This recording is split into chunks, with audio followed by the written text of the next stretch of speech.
Democratic Congressman Colin Allred challenges Republican Senator Ted Cruz in next year's race. Municipal elections are this weekend, with mayors of North Texas's largest cities expected to win re-election.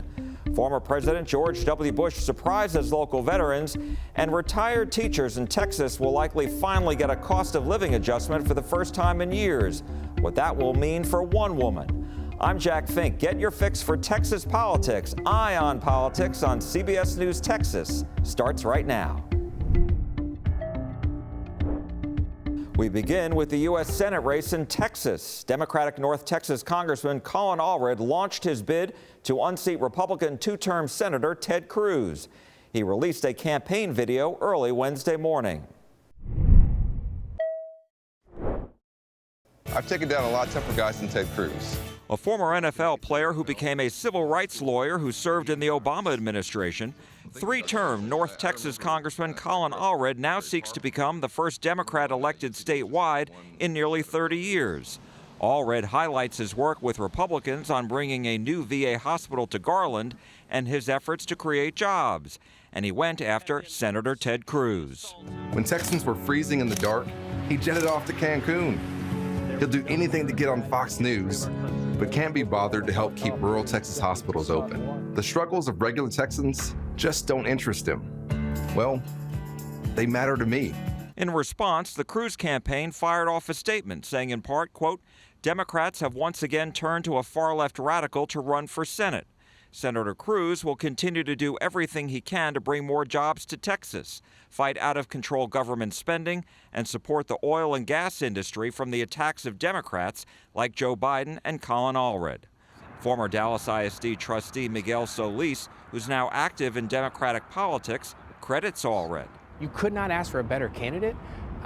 My phone's been blowing up this morning with people who are extremely excited knowing that Colin's going to be running. Democratic Congressman Mark Vesey of Fort Worth has served with Allred on Capitol Hill. I think that Colin has really distinguished himself in the House of Representatives. Dallas County GOP Chair Jennifer Stoddard-Hoydu, though, says Cruz is an important fighter in the Senate. And he's a constitutional conservative, and he's one of the only constitutional conservatives that speak up in the United States Senate. So I think it's critical for Texas and for the country. Dr. Joshua Blank with the Texas Politics Project at UT Austin calls Allred a quality candidate, but says he still faces an uphill climb statewide. I think the idea of unseating Cruz is still going to be a long shot because of all the factors that we consider, namely the fact that, Republican voters tend to outnumber Democratic voters in the electorate. Allred may soon have company. Democratic State Senator Roland Gutierrez, who represents Uvalde and San Antonio, is reportedly very likely to enter the Senate race after the regular legislative session ends Memorial Day weekend. Coming up a little later, we'll have our full conversation with Dr. Joshua Blank with the Texas Politics Project about this race. Now to some other political headlines this week. Municipal elections are Saturday, and the mayors for some of North Texas's largest cities are on the ballot, including Dallas, Fort Worth, Arlington, Irving, and Frisco. All are facing few, if any, challengers, and they're expected to win re-election. Polls are open from 7 a.m. until 7 p.m. And we will be streaming live election results as they come in Saturday night right here on CBS News Texas. We'll have some analysis as well. And a surprise this week for local student veterans visiting the George W. Bush Presidential Center in Dallas. The former president stopped in to say hello to the 19 members of SMU's student veteran groups in the library's replica of the Oval Office. Mr. Bush thanked the veterans for their service, took photos with them, and answered their questions. The Bush Center is celebrating its 10th year anniversary. One bill advancing in the Texas legislature would provide retired Texas teachers with their first cost of living adjustment in years, and in many cases in more than a decade. It's a priority not only for lawmakers in the House and Senate, but certainly for educators who say this is long overdue. I really always knew that I wanted to be a teacher. Judy Bryant of Dallas taught home economics and classes for pregnant and parenting teenagers for 32 years, but she hasn't received a cost of living increase since she retired 17 years ago. And since Bryant retired in 2006, the average cost of a new house in Texas has gone up from $177,000 to over $403,000. And the price of the average new car went from more than $23,000 to now more than $48,000. And groceries, the cost of a dozen eggs has gone up from $1.31 to $4.21. And oh my goodness, the price differences between then and now, just unbelievable.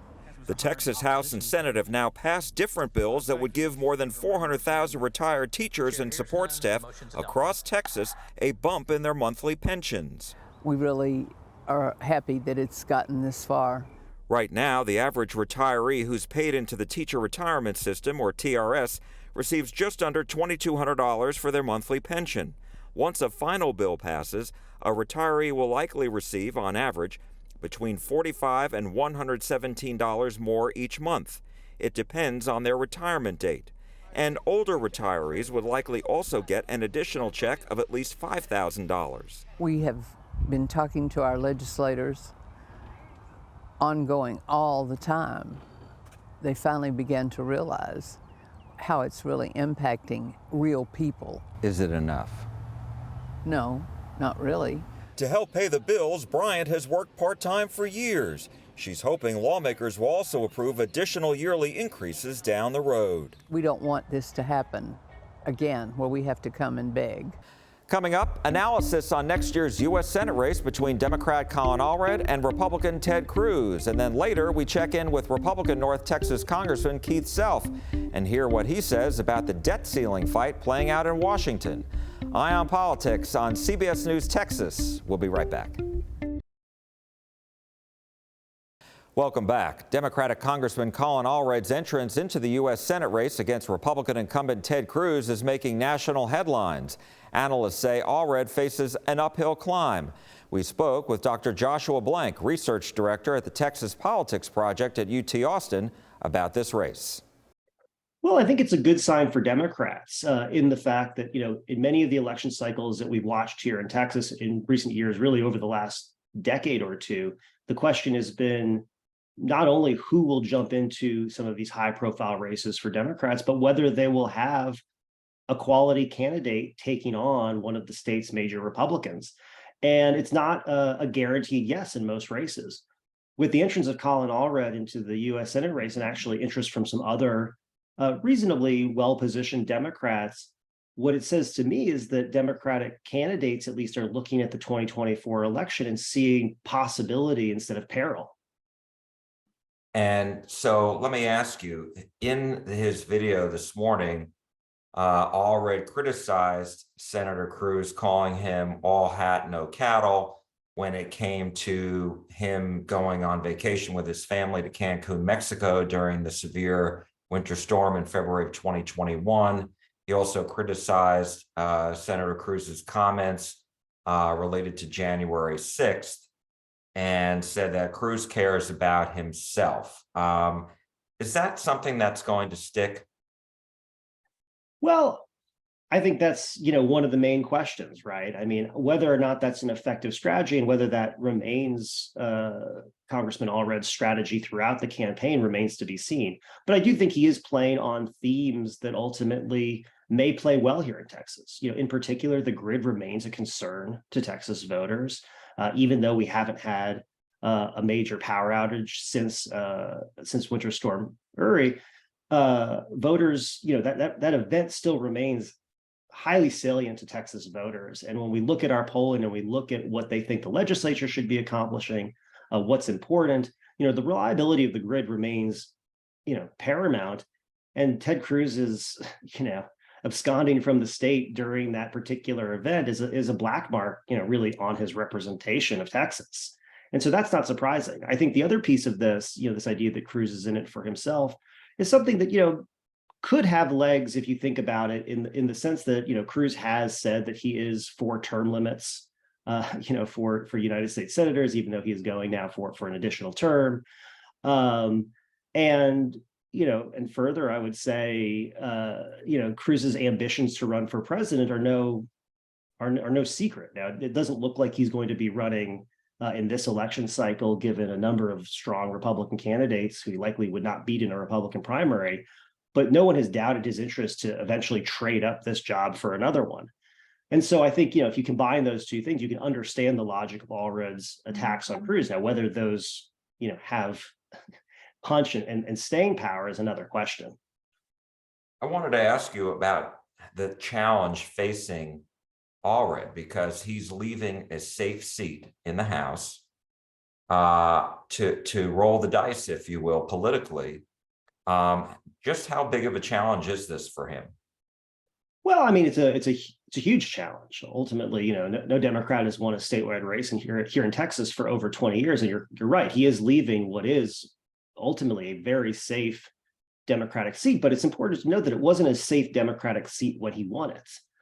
When he originally won that congressional seat in 2018, it was held by incumbent Pete Sessions. It was a district in which Sessions had won in 2016, but so had Clinton. Allred narrowly carried the district in 2018 and then narrowly carried the district again in 2020 before redistricting effort, really controlled by Republicans in the state, actually led to him having the safe seat that he now has. In some ways, I think the safety of that seat allows him to leave it maybe a little bit more easily, knowing that another Democrat is almost certain to come in and win it. But looking at his history, I don't think that he necessarily is a candidate who's going to shy away from a challenging race, since he came into the political process taking on, a well-heeled, entrenched incumbent. So in your mind, what does Allred need to do to unseat Cruz? Well, that is the million-dollar question for the Allred campaign. I think, without, I'll say this, I don't know what Allred is going to need to do to unseat Cruz, but what I think I'm looking at and considering is how some of the unknown factors play out as we head and get closer to that race. In particular, what is the state of the economy and Joe Biden's approval numbers? When Allred originally won his congressional seat in 2018, it was definitely a good year for Democratic candidates. In 2022, he was in a much safer seat, which was a relatively bad year for Democratic candidates. Whether 2024 is going to be a good or bad year for Republicans or Democrats writ large remains to be seen, and is going to be heavily dependent on, people's views of the nature of the economy, but also who the Republican nominee is for president. I think in many ways, a Republican ticket in Texas led by Donald Trump and Ted Cruz is a more enticing one for Democratic candidates than one led by Ted Cruz and an alternative Republican nominee at the top of the ticket. And so I think that's probably, I think one of the sort of the key factors that we're looking at when we start to think about, how competitive this race is going to be. I think the idea of unseating Cruz is still going to be a long shot because of all the factors that we consider, namely the fact that, Republican voters tend to outnumber Democratic voters in the electorate when we actually cast ballots in Texas. But whether or not Ted Cruz begins the race with, let's say a 6 to 10 point advantage or a 2 to 4 point advantage makes a very big difference with respect to, what the possibilities are for the final outcome. In 2020, we saw Senator Cornyn outperform Donald Trump in Texas. Will Allred need to outperform President Biden to win that seat? Assuming, I would say probably yes. I think that's a possibility, but I think that still remains to be seen. I think the difficulty, for Republicans in Texas, if there are any, comes from the fact that former President Trump and current Senator Ted Cruz remain, extremely unpopular among Texas Democrats, and themselves, alone and in combination act as a significant mobilizing force for Democratic voters, regardless of who the Democratic candidate is. But also the other key here is that Texas independents have really soured, first on President Trump, but also on Senator Cruz. And whereas, Beto O'Rourke, who are sort of the highest profile Democratic candidate running in Texas elections recently, sort of has had a roller coaster when it comes to the views of independents, starting out really on a high and then declining through his 2022 race with Abbott. Views of both Senator Cruz and Donald Trump among independents have really bottomed out over time. And so if you consider those two factors, a very unpopular former president, both the Democrats and independents, and a very unpopular senator in the face of Senator Cruz among Democrats, but also, pretty unpopular among independents too, that does create a recipe, at least for competitiveness here. And in 2018, as we all remember, and as you mentioned, Cruz narrowly beat Beto O'Rourke in a good year for Democrats. And Cruz was able to win because Republicans showed up for him. Hmm. And so I'm wondering, in 2024, he's still very popular with the grassroots Republicans in Texas. And so 2024 is not 2018, right? That's absolutely right. But the reality is that, the room that Republicans have to grow their electorate in the places that they have been successful is limited in a way that it's not nearly as limited for Democrats. And what I mean by that is that I think, Republican candidates in Texas would be hard pressed to disagree with the notion that the rural parts of the state have really been the bedrock of their coalition. If you look at rural counties in Texas, or non-suburban, non-urban counties, you find at least 75% of the vote going to Republican candidates, whereas the story in urban counties has been one of progressive gains among Democratic candidates, and in suburban counties, almost something of a stalemate in many cases, where it's basically a very competitive races. The difference between those areas is that rural parts of the state are losing population and losing voters, whereas urban parts of the state and suburban parts of the state are booming. So if Democrats are able to continue increasing their vote shares, and not only their vote shares, but their vote counts in the areas where most Texans live and where there are actually more votes to still acquire, then that can make the race significantly more competitive. Ultimately, I think one of the main strategic misfires of the Beto O'Rourke campaign this last election cycle was to focus so much time and effort in the state's rural areas, where ultimately there are not a lot of votes for Democrats, and the vote shares are overwhelmingly and lopsidedly in Republican favor. And so you're saying that Congressman Allred would do better to continue to mine for votes in urban and suburban areas? Well, I think what they say, you hunt where the ducks are, right? And ultimately, most of the state's population lives in and around one of Texas's major urban centers, upwards of 80%. But the reality is that, that representation is not carried through to the electorate, where it's a little bit still lopsidedly in the favor of urban areas, but rural representation tends to be overemphasized in the election cycle. So if, a good economy, unpopular Republican candidates in the top of the ticket, and an energetic and well-funded Democratic campaign at the top of the ticket focused on mobilizing Democratic turnout in urban areas, is successful, again, that success doesn't necessarily mean a Democrat winning, but it might mean a significantly closer Senate race than I think we would normally expect. I wanted to ask you about State Senator Roland Gutierrez, who the San Antonio Express News last month reported is most likely going to enter the race after the regular legislative session ends Memorial Day weekend. What impact would that have on, what impact would that have on this race, meaning that Allred would have to go through a primary first? Well, regardless of whether or not State Senator Roland Gutierrez enters the race, Congressman Allred is going to be faced with a Democratic primary in Texas. And regardless, for either candidate, that's going to be a tough contest.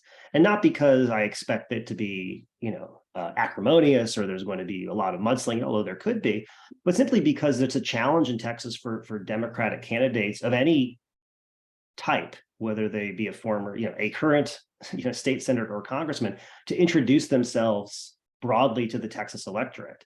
And so that creates a challenge. I mean, Senator Gutierrez has a very, I think, positive profile. His role, I think, fighting for families of the, who suffered losses during the Uvalde massacre and really pushing for gun legislation certainly hits at a core Democratic priority and should make for a good profile for him. But he will face challenges, namely the first being fundraising. Raising money for Texas, for congressional races, federal races, is regulated differently than raising money for races for Texas House and Texas Senate. And one advantage that Congressman Allred begins with is that he can take any money that he has raised currently for his federal races and he can roll that over into his Senate campaign. Senator Gutierrez cannot do that with his Texas money.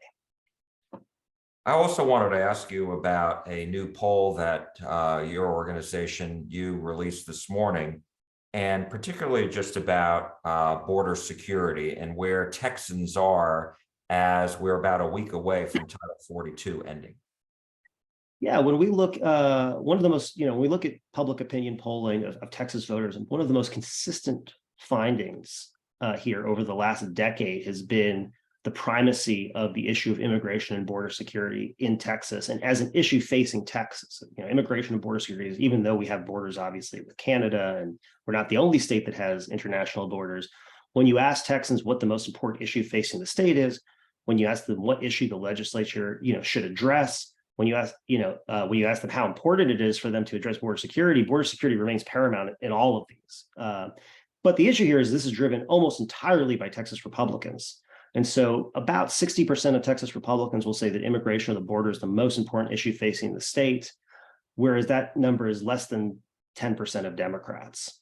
And so there's ultimately a disjuncture here, but in some ways, actually, it's not, it creates actually a lot of simplicity in many ways for the state's Republican leadership, because ultimately there's one issue that unites almost all Republican voters, and it's a desire for a secure border and limited immigration. There's no such issue that unites Democrats in a similar way. And when you look at Democrats, it takes upwards of 5 or 6 issues, including gun control, abortion, education, healthcare, climate change, before you even get to the same percentage of Democrats who say that those issues are as important as the share of Republicans who say immigration and the border is important. Are Democrats concerned about the end of Title 42? I don't think Democrats are terribly concerned about immigration, and to some extent at their own peril. And I think that's true both at the elite level when we look at candidates, but also at the voter level. Democrats, I think from the president, although less so recently, but down to congressional candidates and Senate candidates in Texas, and even many members in the Texas legislature, tend to discount the issue of immigration and border security in a way that I think actually harms their chances electorally in the state, because for a large number of voters, again, a significant share of Republicans, but also a significant share of independents and a non-trivial share of Democrats, this is an important issue. I think, with summer coming and expected surges in migrants at the border, the issue only becomes more salient to people. And as it becomes more salient, the fact that Democrats don't have a consistent response to the policy problem actually just creates more problems for them and headaches. Coming up, we check in with the newest Republican who serves in Congress in North Texas, Keith Self of McKinney, what he says about the debt ceiling fight and a new border security bill being developed in the House. Next on Eye on Politics on CBS News Texas. In Washington, Republicans and Democrats are arguing over raising the debt ceiling and whether to cut the federal budget. We spoke with Republican Keith Self of McKinney, the newest Republican member of Congress from North Texas.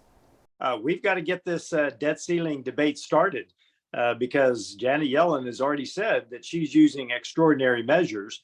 So we've got to get the negotiations started. And we put a very strong package on the table. And now it's time for the Senate to take it up. And it's time, frankly, for the president to start negotiating and with the House and the Senate for his desires. I spoke with Congressman Colin Allred today, a Democrat from Richardson, and he was saying they should be separate issues as far as raising the debt ceiling and then negotiating on the budget. What do you say? And President Biden has said he's not going to negotiate. Well, President Biden has to negotiate. He's said we would, in the past, that we would negotiate, and he must negotiate.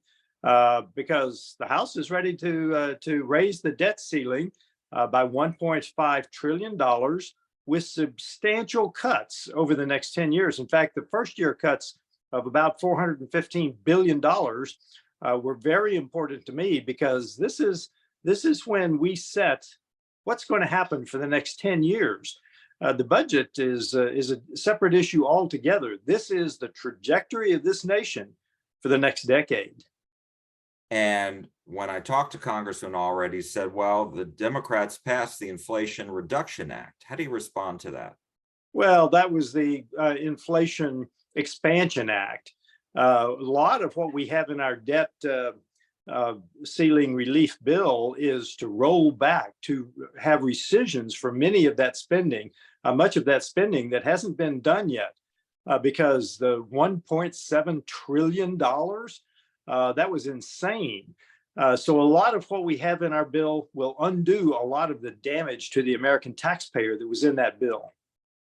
Last week, House Republicans held a news conference to announce that they will be voting on a new bill as far as border security, illegal immigration during the week of May 11th, same time Title 42 is set to end.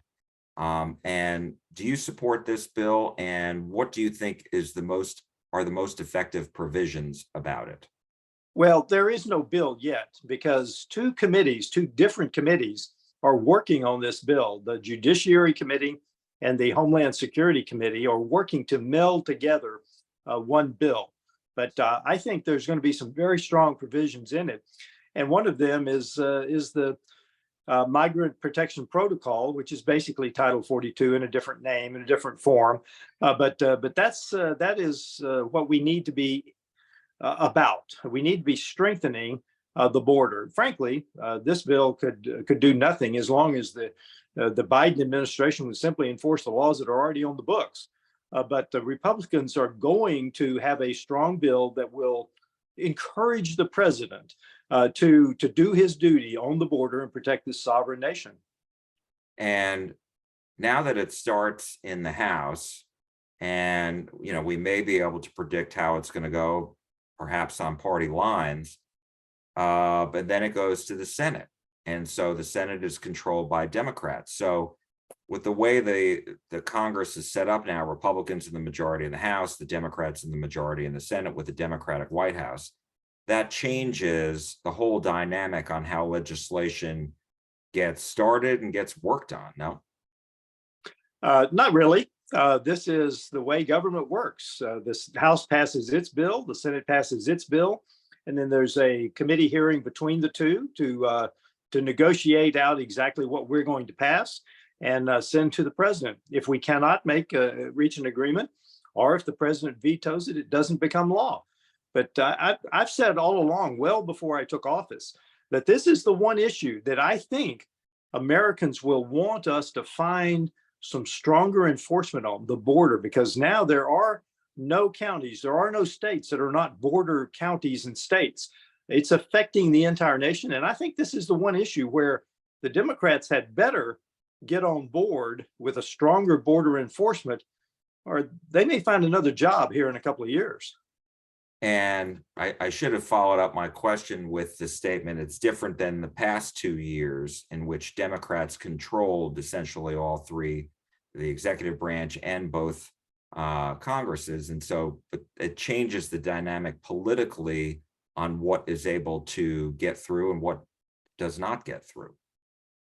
Absolutely. Now that we have the Republicans in charge of the House, you're going to see common sense, reasonable, consistent bills come out that protect our nation, that protect our taxpayers, that have border security, border enforcement, strong national defense, and a strong economy. So absolutely, it does change the dynamic now that the Republicans have the majority in the House.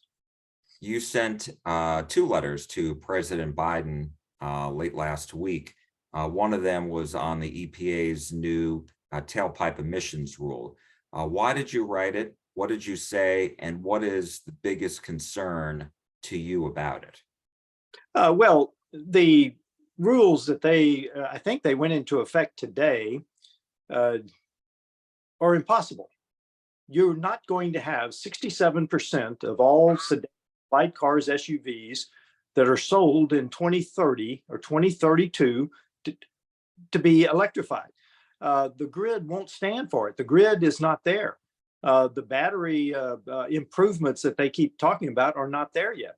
The $12,000 that the administration says they're going to save over the life of every vehicle is fantasy, because the batteries, when you replace them, are in the tens of thousands of dollars to begin with. So this is impossible. The phrase that I use often is they are going to be mugged by reality. because we simply cannot electrify a major portion of our vehicle fleet today without some sort of fuel. And frankly, the batteries that are in these cars don't produce electricity. They simply store electricity, the majority of which was produced by fossil fuels. So this is a mission impossible, if you will. What impact do these rules have on not only the public, but the car companies who have to change over? And, that we've seen obviously an increase in production and research and development of battery electric vehicles. But at the same time, they're still manufacturing cars with with engines in them, if you will. Well, I'm wondering, does this force the marketplace to change? Well, that's what they want. They want to weaponize the federal government again. They want to force people to make choices that are not in their best interest. They want to force more pollution on the planet by the battery, the minerals that are needed for the batteries, and the terribly polluting process that goes into that. They want to force that this is simply a continuation of the war on fossil fuels. But again, they're going to be mugged by reality. You simply can't do this. I mean, it's impossible, the goals that they are setting. And I think that the market will eventually realize that and come to grips with the reality that we are going to have fossil fuels to include our vehicles for a long time. And the other letter that you wrote was about this proposed change with regards to mortgages. And those who have mortgages, I believe it's over $400,000, people who have a higher credit score will have to pay a fee to help subsidize folks who have a lower credit score. That's exactly right. Once again, this is the weaponization of the federal government, the redistribution of wealth. People work all of their lives to get good credit scores. And now they're going to be punished by subsidizing those people who have not yet been able to have good credit. So this is turning the market upside down on its head. This is a horrible move. I think that 27 states have already written letters to the Biden administration saying this is a disastrous policy. This is almost to the point of pure socialism in the mortgage industry. So to your point, it's more of just the practice of it is wrong, not so much that the fact that these folks, if they've got a $400,000 mortgage, can't afford it. Oh, absolutely. This is simply another drip. Jack, I think that the Biden administration is trying to overwhelm the American public by coming out with executive order after executive order after executive order, all weaponizing the federal government against the taxpayer to redistribute wealth, to force us to make choices such as buying an EV car, and on and on. This is they are swarming us, to use the drone analogy that we hear so much about in the news today. This is a swarm of executive orders that are trying to overwhelm the American public. They're all disastrous and they all need to be stopped. And my last question to you is about the Chips and Sciences Act. I know you weren't in Congress just yet when that was voted on, but how would you have voted on that? I don't know, because I really haven't seen the internal workings of the bill. But I will tell you that chips themselves, 92% of the advanced chips in the world come out of Taiwan. This is a national security issue. And frankly, a local car dealer told me one day that the low-end cars have 300 chips in them. Higher-end cars could have 500 chips in them. So with 92% of the advanced chips in Taiwan, this is a national security issue that we need to be moving advanced chip production out of Taiwan into safer climes such as Texas, which the governor is trying to do. And there have been a number of companies who have, since the law passed, and some actually before it, committed to building new facilities, several up in Sherman, up the road from your district, or may even include parts of your district, and also here in our area too. Yes, and it is a very serious situation, and I think companies know that. But it takes a while to build a plant, to get financing, because you're talking about billions of dollars. So this is going to take a while. So in the meantime, we need to be deterring China in their efforts and their desire to overwhelm Taiwan and to take Taiwan back. Because if that happens, that would be a very, very, very serious situation for the entire world. That's unthinkable. Congressman Keith Self, Republican from McKinney, thank you so much for joining us. We appreciate it. Thank you very much. And that's all for Eye on Politics this week. Thank you so much for joining us. I'm Jack Fink. And remember, we'll see you Saturday evening just after 7 o'clock when polls close to stream live election results and analysis during the evening. You're watching CBS News Texas.